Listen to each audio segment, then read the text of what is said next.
Dear friends, I greet you all. Hello, wherever you are. First of all, thank you very much for your support in promoting this global challenge, this global idea, 1 hour a week project.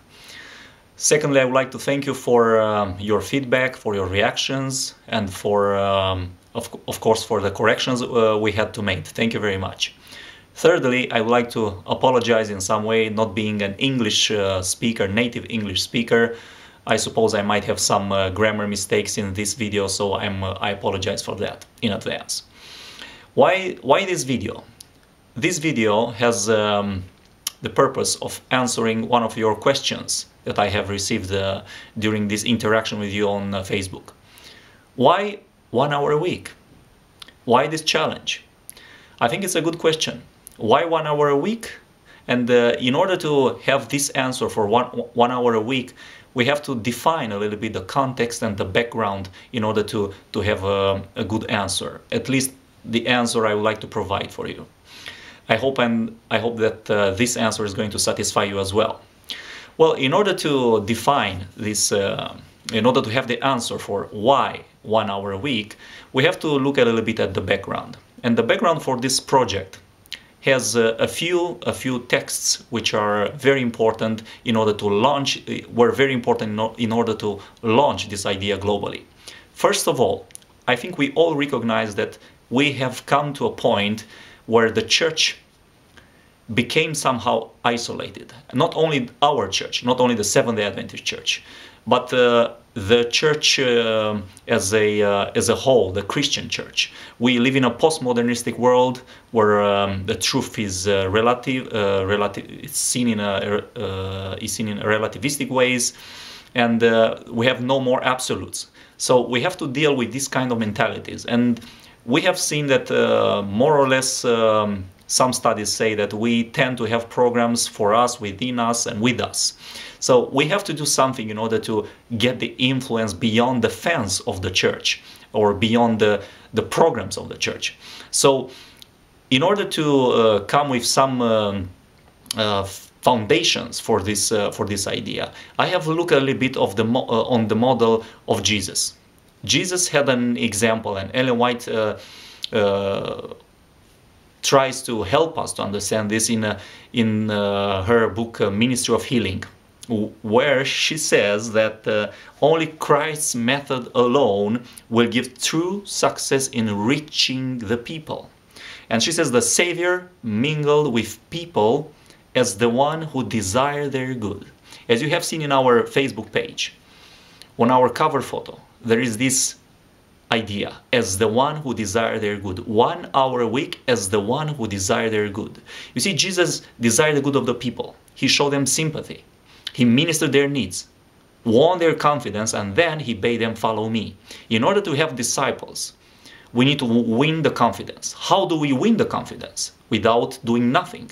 Well, I know that all around the globe, the church does a lot, but the problem is that we have people who are doing more than 1 hour, and there are others, perhaps, which we say that they don't do anything. So the purpose of this project is to give value to these people, to take these people to bring their passions, their dreams, their gifts, their professional skills, whatever they have, in order to help the people in the neighborhood, in order to help the people in the local community, in order to act with love as Jesus loved the people around him.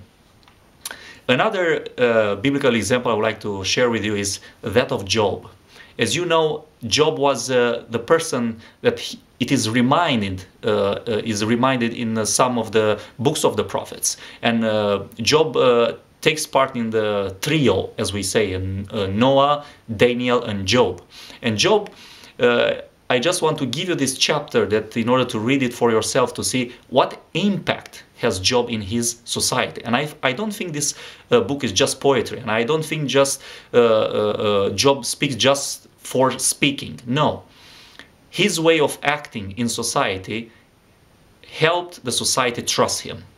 But why this society trusted him? Why these people respected him so much? Why Job had this joy in order to share his confidence with others. Because as you will see, and you will read this chapter for yourself, Job chapter 29, you will see that Job expresses in a way that he was blessed by God, and all these very nice effects that he felt from the people as being respected were due to a cause, to some causes. Actually, the way he acted in society, the way he reacted to the needs of the society, the way that he put in action all these helps that he could provide for the people in need around him. And I just want to challenge you to read this chapter for yourself, and you will see that the impact that Job had was very, very, very great. Another example that I would like to give is, as we know, Isaiah speaks about a fast. Well, how should we fast? And what is the fast that we need? The fast that we need, says the Lord, is that you should open these gates that are evil and bring something new. Just share your food with those who are hungry, and whatever. You know the chapter 58 from Isaiah. But then it is there described an effect that we're going to have. And then he said, you will be a light for those who need it, and whatever. I don't know all these things in English to tell it to you, but I just challenge you to read this idea. So this is the foundation. This is the textual background for this project, 1 hour a week. That we have these examples in sharing love unconditionally, passionately, creatively, and of course systematically. So the context is that, of course, you might say, well, the church gained a lot in these 150 years of mission, or whatever, or how much they are. It doesn't matter. But anyhow, we can say, we can be proud that in 150 years we are present in more than 209 countries recognized by United Nations, and that's a true fact. But as we gain on the global level, if we look closer to the individual level, we see a discrepancy. We see a paradox, that while we gain in reaching out in countries and in our presence in the world, and being one of the top denominations in the world, present in so many countries in just a short amount of time, of course, on individual level, if we look at the statistics, we can see that just this year, from 1st of January till 1st of May, in just 4 months, the net growth population is above 25 million people, and we are just only 18 million people.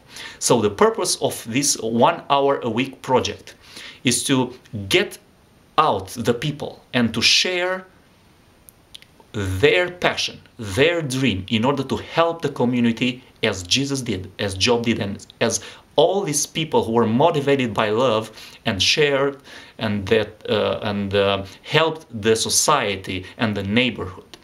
Another context that I would like to say, of course, this 1 hour a week project is not for churches that have a lot of resources in technology, a lot of resources in like centers of influence or other resources, radio, TV, or whatever. I'm just speaking schools. Yeah, I'm just speaking about a common church that does not have this influence in its neighborhood. But we know that the power of the church consists not in what the church has as material resources, but it consists in these human resources, in the people that we have. And we all know that all the people in the church are of a big value, because they have dreams and passions. And what I would like to challenge every one of you, because the big text behind this idea, 1 hour a week, is a challenge to love and good deeds.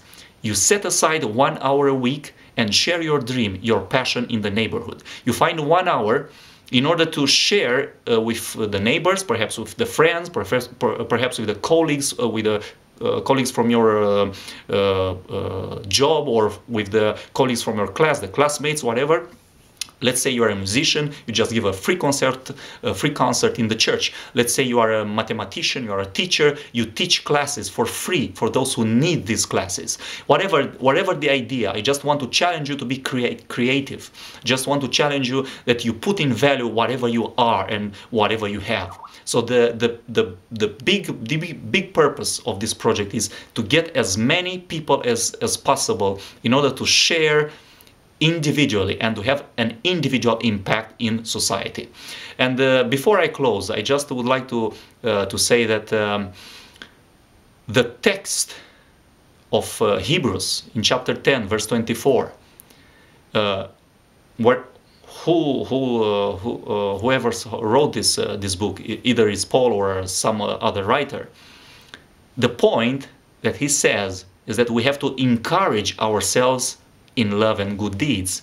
But the word that is used in Greek is paroxysmos. So it's like inciting to love and good deeds. So I just challenge you 1 hour a week to set aside this hour and just share with the people in the neighborhood, in the community, in the local community, either for the church, either for those who need it in church, either for those or for those who are not members of the church. Just do it unconditionally, without changing their beliefs, without bringing up a political or a religious platform or an ideology. Just share with love what you are, what you have inside your heart.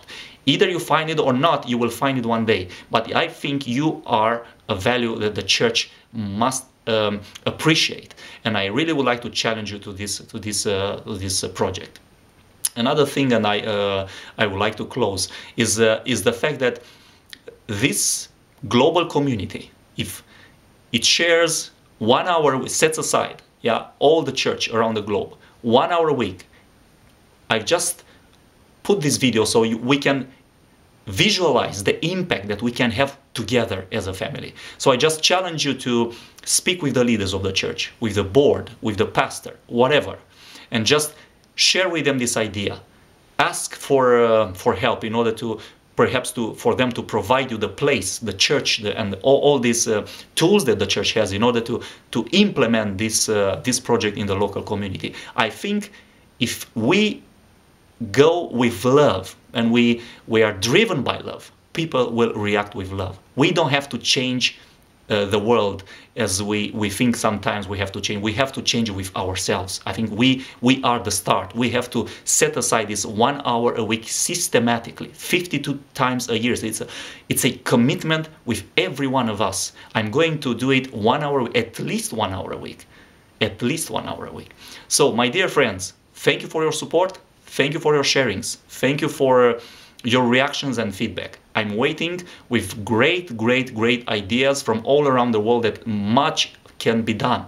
So, because we have received so much, why this 1 hour a week project? Because we have received so much.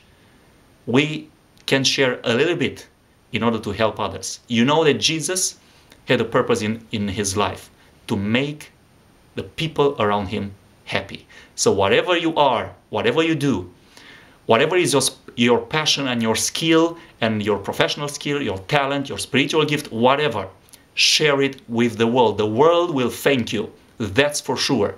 You just have to do it systematically in order to help people, in order to make a change. We don't have to make it once or twice or 3 times. We have to do it on a weekly basis. So in this way, people will have a consistent help, a continued help, and of course, a continued influence in their life. Thank you very much. I'm waiting for your reactions and feedback.